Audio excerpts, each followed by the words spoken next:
আসসালামু আলাইকুম। ওয়ালাইকুম আসসালাম। জি, আপনার বাড়িটা কোথায়? ঢাকাতে। ঢাকাতে। আপনার নামটা কি? আমার নাম সিমি। সিমি। তো প্রতিবেদনে কেন আসছেন? দর্শকরা তো আপনার কথাগুলো শুনবে। আপনার দর্শকদের উদ্দেশ্যে বলেন।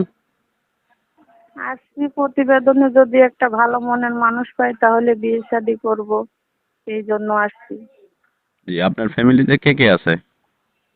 আমার ফ্যামিলি বলতে কেউ নেই, শুধু আমার ছোট একটা ভাই আছে আর আমি আছি। আচ্ছা, তো ফ্যামিলিটা চলতেছে কিভাবে আপনার? আমি কাজ করি, সেলাই মেশিনের কাজ করি, এভাবে চলতেছে টুকটাক ভাবে। আচ্ছা, তো আপনার নাম্বারটা কি বলতে পারবেন? আমি ভিডিও স্ক্রিনে দিয়ে দেবো, দর্শকরা আপনার সাথে যোগাযোগ করবে। হ্যাঁ, আপনি ভিডিও কিনে দিয়ে দেন নাম্বারটা। আচ্ছা দর্শক, সিমির কথাগুলো মুখ থেকে শুনলেন। আপনার নাম্বারটা ভিডিও স্ক্রিনে দেওয়া থাকবে, আপনারা যোগাযোগ করবেন। আসসালামু আলাইকুম ওয়া রাহমাতুল্লাহ।